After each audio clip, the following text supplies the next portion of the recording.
With the sheer size of Alaska, do you know that you'll never run out of something as beautiful and as interesting a country to see and enjoy? That's right. Since I came to this country, dubbed as the last frontier, I've already created 5 interesting short videos of the place. Let's take the Iditarod Sled Dog Race. The Sled Dog Race is a way to honor Leonhard Seppala, who with his team of dogs braved the inhospitable snow-covered Arctic landscape with blinding blizzard and sub-zero temperatures to deliver the anti-toxin serum in 1925 to Nome to save children infected with diphtheria. It is also a way to preserve the Iditarod Trail used by a team of mushers and their dogs recruited to deliver the much-needed serum when at the time transporting it was highly impossible due to the frozen sea and or zero visibility that made small airplanes unable to fly.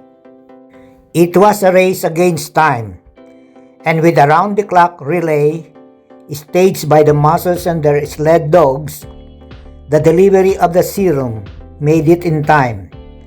Thus, the idea of honoring Seppala and preserving the Iditarod Trail, as well as bringing Alaska's history back to life, gave birth to the annual Iditarod race. By the way, Iditarod was derived from a small town during the gold rush in 1908, when gold was found in a creek, a tributary of the Iditarod River. Gold prospectors came coming to the town and ultimately named the town Iditarod. As soon as gold finds depleted, Iditarod town became a ghost town, like any other mining towns in the US at that time. I'm now right here in Anchorage, Alaska, and covering the last great race on Earth. It's called Iditarod. By the way, if you haven't subscribed yet to my channel, please do so now. Thank you.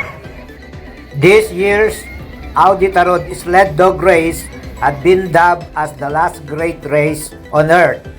Because of the extreme challenge the mushers and the dog had been subjected to, such as the time spent on the trail, sleep deprivation, as well as mental overload, vis-a-vis the excitement as they drove through the snow-covered track, not knowing when a blizzard will end their determination to go through the race. The Iditarod can attract as many as 100 mushers. Normally, about 60 to 90 mushers usually start the race. The most that Iditarod had was in 2004 when 77 mushers made it to Nome.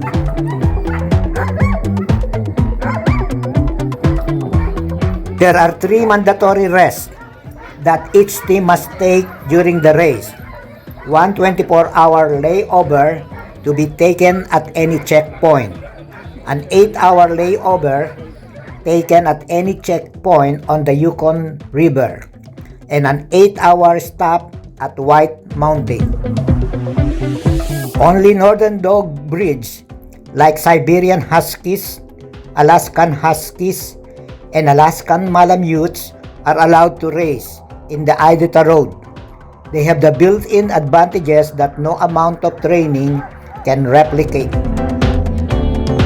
The dogs have a dense inner coat of fine hair for insulation and a coarse outer coat to withstand the extreme cold as well as ice and snow.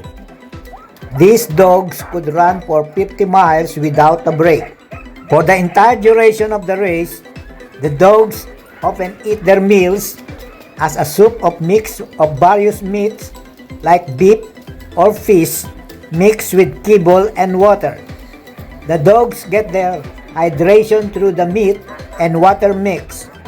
Dogs are also fed with chunks of frozen meat, chicken skins, or fish.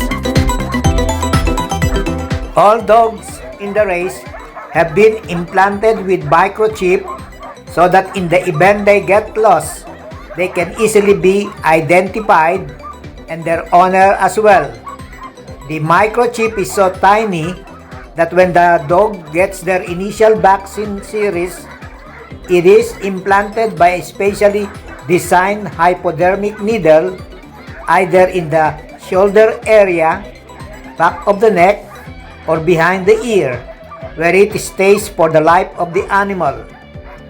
Another means to identify the dog is through their collar tag. A team could average around 8 miles per hour. During the entire race, dog must have rested for a total of only 40 hours.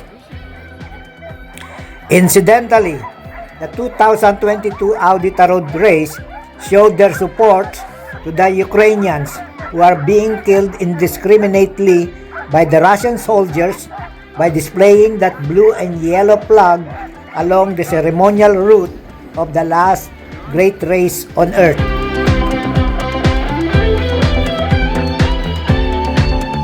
The sled dog race kicked off on a Saturday in Anchorage downtown at 10 in the morning at the corner of 4th and D streets, with the ceremonial start of race participants with 2-minute intervals and ended at Campbell Airstrip.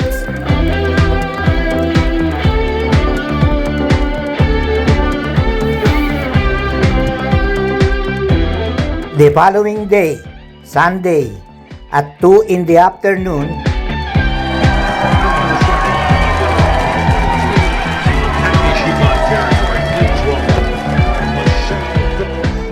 it restarted again, but in Willow this time, and negotiated the 1,049 miles up to Nome. The 49 in the last 2 digits represent Alaska as the 49 states. The 1,000-mile race has a total of 26 checkpoints between the starting point in Willow and up to the finish line in Nome.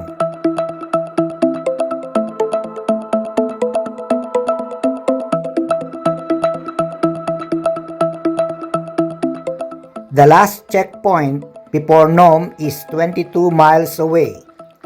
Here the mushers are on the coast of Bering Sea and travel on the beach most of the way to Nome.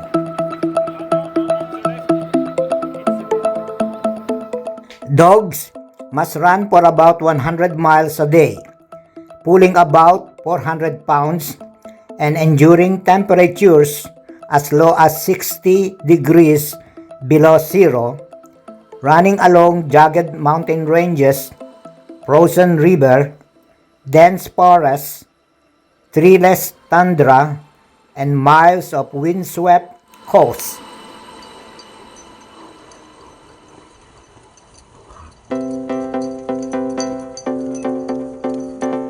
There are about 50 veterinarians who volunteer their time to take care of the dogs during the race, checking their heart rate, blood, and even urine. This year's purse for the Iditarod race amounts to $500,000, with about at least $50,000 going to the first place. The following top 20 placers get higher percentages of the prize money, while from 21 down to the last participant who finishes the race gets about $1,049 or $1 for every mile run.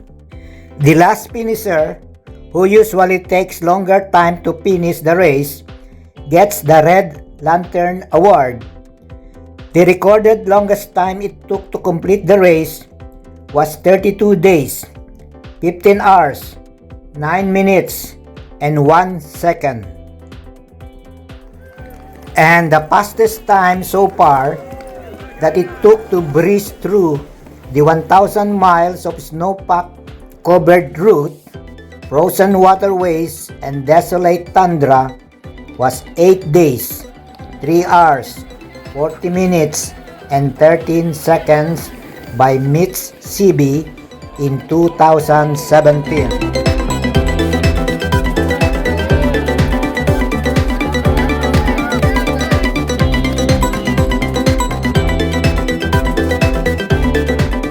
So the next time you fly, go to Alaska in March and experience the Iditarod Sled Dog Race.